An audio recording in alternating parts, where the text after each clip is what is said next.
Fertilizer applicator mga kakaulaber. Oh. Ganyan, ito lang siguro yung problema niya eh. Kailangan mo siya linisan. Tapos sideway para walang ugat na mapuputol. Ibaw natin, tapos sabay press. Ayan o. So kayo po magkukontrol.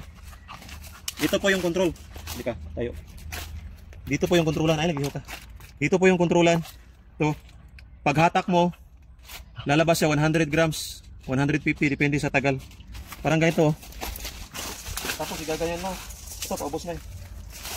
Tapos, sideway ka, sideway. Wala ba? Ganyan lang, kadali oh. Simpleng-simple. Tapos ito, kakaulaber. Dito, may mga chiril na siya. Pwede tayo mag-abono. Schedule ko ngayon eh. Pwede tayo mag-abono. Ito, chiril. Chiril ang tawag nito. So pwede tayo mag-abono. Schedule ko ngayon. Para dadami yung bunga niya. Dadami yung bulaklak. Mabubuo itong mga chiril niya. Ang bawal lang gawin natin ngayon, mag-pruning. Over-pruning. Tapos na eh. So, close canopy. Wala masyadong init. Ito, tama lang. Makapasok ang sikat ng araw konti, tapos hangin. Yun lang po ang kailangan.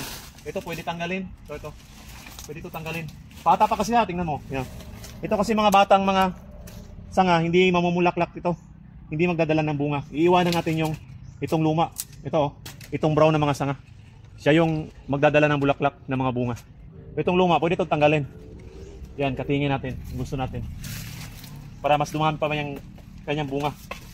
So, ganyan po pag alaga ng kakao mga kaulaber. Every 3 months po ako mag-aabono dito. Every 3 months ang abono. So, ilang kilograms, ilang grams. Nasa 200 lang nilagay ko dito. Maliit pa siya. 250, ganun. Yan po, namunga na po yung isa. Tatatanim lang siguro mga 1 year and a half. Ito. May bunga na siya, PG610. Saka nag-pruning na rin. Nag-abono na rin dyan. Ayan. Ipakita mo yung bunga. Ayan. So, siguro nasa kulang-kulang 2 taon siguro yan. Hindi ko mabilang. Yan, may mga bunga na yan. PG610.